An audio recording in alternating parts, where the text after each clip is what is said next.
Hello traders, how are you? कैसे हैं आप लोग? आइए दोस्तों, आज के ज़बरदस्त एनालिसिस में आपका स्वागत है। और आज हम लोग अपनी पावरफुल एनालिसिस वापस से चालू करते हैं। तो सबसे पहले तो हमने आपको कल क्लियर बोला था कि दो तरीके से डॉलर इंडेक्स नीचे आ सकता है। कि पहला, जब यहाँ पे ट्रेड हो रहा है तो यहाँ से नीचे आ सकता है। दूसरा, इस वाले लेवल को अप्रोच करेगा, ऊपर जाएगा और वहाँ से नीचे आ सकता है। तो जो दूसरा वाला जो केस स्टडी था वो हमारा बिल्कुल एक्यूरेट बैठा है। जो हमारे लेवल थे एग्जैक्ट उसी लेवल से गया है। आज पहला कैंडल सुबह का रिवर्सल कैंडल बनाया है, उसका हाई भी ब्रेक नहीं किया है, तो ये इस लेवल तक वापस नीचे अप्रोच करेगा। उसके बाद यहाँ पे या तो ये कंसोलिडेट करेगा, या ये बाउंस बैक मारेगा, या यहाँ से ही नीचे जाएगा। तो तीनों केस स्टडी यहाँ पे हो सकती हैं। ओवरऑल अगर स्ट्रक्चर आप देखो तो जब तक ये वाला हाई ब्रेक नहीं करता, थोड़ा बहुत ये नीचे गैप भरने के लिए नीचे आ सकता है। ठीक है, थोड़ा बहुत एक करेक्शन आपको डॉलर इंडेक्स के अंदर देखने को मिल सकता है। और अगर ये वाला हाई ब्रेक हो गया तो यहाँ से मैंने आपको बताया कि फुल ऑन तेजी है। वैसे भी फुल ऑन तेजी है, लेकिन एक बार थोड़ा सा नीचे जा सकता है। यूरो यूएसडी यहाँ पे मैंने बोला था शॉर्ट जिन्होंने नहीं किया है कर लेना 1650। और ऊपर मैंने बोला था एड ऑन कर लेना। नीचे कितना आया? नीचे 1555 मार दिया। आई होप 20 से 25 पिप का प्रॉफिट आपने बुक कर लिया होगा। अब मैं रिकमेंडेशन देता हूँ कि यहाँ पे आप अभी के अभी बाय कर लो। ये जो स्टॉप लॉस है आपका 1540 का, ये वाला 1540 का अगर एसएल कट गया तो ठीक, नहीं तो 1620 तक एक बार जाएगा, वहाँ पे आप प्रॉफिट बुक कर लेना। और 1540 टूट गया तो आप निकल जाना, या शॉर्ट पोजीशन क्रिएट कर लेना, वहाँ से फिर 1500 तक आएगा। दूसरा, अगर ऊपर 1620 1640 जाता है पोजीशन शॉर्ट की, फिर बना लेना। ठीक है, 1640 के आसपास मैं रिकमेंड करूंगा कि फिर शॉर्ट की पोजीशन बना लेना। 1700 पे ऐड ऑन करना और बैठे रहना आराम से। जीबीपी यूएसडी मैंने आपको 3410 3420 बोला हुआ था शॉर्ट के लिए, अभी भी वही लेवल है, वहां तक आता है शॉर्ट करेंगे। और कोई भी एक्शन इसके अंदर फिलहाल एज ऑफ फॉर नाउ हम लोग नहीं ट्रेड लेंगे, केवल हम लोग शॉर्ट की पोजीशन लेंगे। अब यहाँ पे आप देखोगे कि कल हुआ क्या। यूरो ज़्यादा गिर गया, जीबीपी यूएसडी ने ना तो कल का हाई तोड़ा, ना ही कल का लो तोड़ा, अभी इसी रेंज के अंदर ट्रेड कर रहा है। That is called the inside day. तो अब ये देखना ये है कि ये कल का हाई ब्रेक करता है या लो ब्रेक करता है। अब कल का अगर हाई ब्रेक करेगा तो यहाँ पे क्या लिक्विडिटी स्वीप करता है, यानी ऐसा बना के ये कैंडल नीचे की तरफ क्लोजिंग देता है, यानी ब्रेक कर गया फिर लिक्विडिटी स्वीप करके नीचे की तरफ आ गया।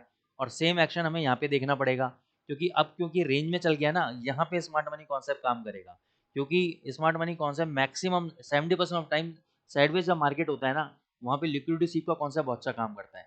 जब बाजार ट्रेंडिंग होता है तभी भी काम करता है, लेकिन उस ट्रेंडिंग मार्केट के अंदर बाजार में स्मार्ट मनी कॉन्सेप्ट को काम करने के लिए पुल बैक नहीं मिलता है। तो पुल बैक नहीं मिलेगा जब ऑर्डर ब्लॉक और एफवीजी पे टैप ही नहीं करेगा और कंटिन्यूसली भगता जाएगा, तो वहाँ पे ट्रेंड फॉलोइंग के अंदर स्मार्ट मनी कॉन्सेप्ट वालों को बहुत दिक्कत होती है। तो यहाँ पे साइडवेज मार्केट है ना, यहाँ पे एसएमसी का कॉन्सेप्ट बहुत अच्छा काम करेगा, लिक्विडिटी स्वीप का कॉन्सेप्ट, ऑर्डर ब्लॉक का कॉन्सेप्ट बहुत बढ़िया काम करेगा।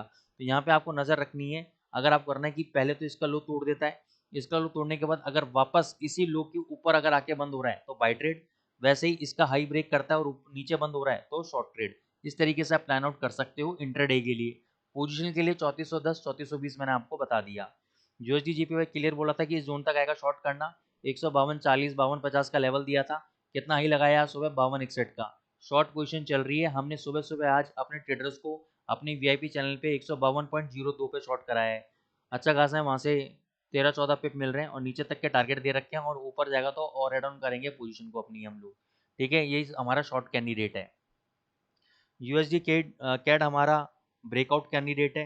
बहुत बढ़िया ब्रेकआउट दे रहा है, लेकिन इसकी एक खास बात मैंने कई बार नोटिस की है कि जब भी ये ब्रेकआउट देता है तो एक बार फेक ब्रेकआउट मार के नीचे आता है। लेकिन जैसे कि यहाँ पे आप ये सैंडविच पैटर्न देख रहे हो, जैसे मैंने आपको समझाया था, पहला बुलिश, दूसरा बेयरिश, तीसरा बुलिश, उसके ऊपर अब ये ट्रेड हो रहा है तो यहाँ से 4200 तक जा सकता है। बस इसका एक ही डर रहता है, बहुत बार मैंने देखा है कि यहाँ पे ऊपर एक फुद्दू बना के एकदम नीचे मार देता है। ठीक है ना, और नीचे लाता रहता है लाता रहता है लाता रहता है जब तक आपको एचएससी ना हो जाए। लेकिन अभी स्ट्रक्चर बहुत स्ट्रांग है, मेरे हिसाब से इसको बाय कर लेना चाहिए। नीचे इस ये जो आपका करेक्टिव वेव है, यहाँ पे 3984 पे और ऐड करना चाहिए, और थोड़ा लंबा स्टॉप लॉस रखना चाहिए। तो मेरे हिसाब से तो यहाँ पे कम से कम आपको 120 पिप 30 पिप का एसएल रहेगा और टारगेट 200-250 पिप के रहेंगे। बहुत बढ़िया स्ट्रेटेजी है, बाई कर लो। छोटा लॉट ले लेना। अब कैपेसिटी नहीं है, 0.01 ले लो। 120 पिप में कितने जाएंगे? $12 जाएंगे, और आने को कितने? $20-22 हैं। तो वो रहो, नीचे और आ जाए और एवरेज कर लेना। मैं तो वेट कर रहा हूँ नीचे आ जाए, लेकिन पता नहीं आएगा नहीं आएगा, गॉड नोस। लेकिन ये स्ट्रॉन्ग कैंडिडेट मेरे को लग रहा है। गोल्ड पे क्लियर कट बोला था 4060 के ऊपर बाई कर लेना, 4100 तक जाएगा। 400 पिप का मूवमेंट आपको मिला, हालांकि बुक हमने भी 10 पिप की है, यानी 100 पिप ही बुक की है हमने, ज़्यादा पिप बुक नहीं किए। और 400 पिप का लेकिन मूवमेंट मिला। अभी तक ये देखो 4166 चल रहा है, 4200 तक अप्रोच करेगा। उसके बाद देखेंगे। अभी कोई फ्रेश रिकमेंडेशन मेरी तरफ से यहाँ पर नहीं है। जो भी कुछ होगा मैं टेलीग्राम पे अपडेट कर दूंगा। BTC USD 1.18 के आसपास बेचने में इंटरेस्टेड था, नीचे आ रहा है, वेल एंड गुड है। आप यहाँ पे एक शॉर्ट पोजीशन बना सकते हो। ये वाला हाई का स्टॉप लॉस रहेगा 1.15,960 का, ये टूट गया तो ठीक है, और 1.10 तक का आप टारगेट लेके चल सकते हो। क्वांटिटी छोटी रखना है, एकदम बीच में ट्रेड कर रहा है। बढ़िया शॉर्ट आपका 1.18 और 1.19 के आसपास बनता है। इससे पहले तो आप ये छोटा मोटा शॉर्ट पोजीशन लेके स्कैल्पिंग कर सकते हो। थैंक यू शिंदे जी, आप रेगुलर कमेंट कर रहे हैं और आपने ये भी अपडेट किया कि वो फंड मैनेजर था। आपने एक नई इन्फॉर्मेशन शेयर की, थैंक यू सो मच। और मैं चाहता हूँ ऐसे आप लोग इन्फॉर्मेशन शेयर करें, चैनल को लाइक करते रहें, सब्सक्राइब करते रहें। Thank you so much.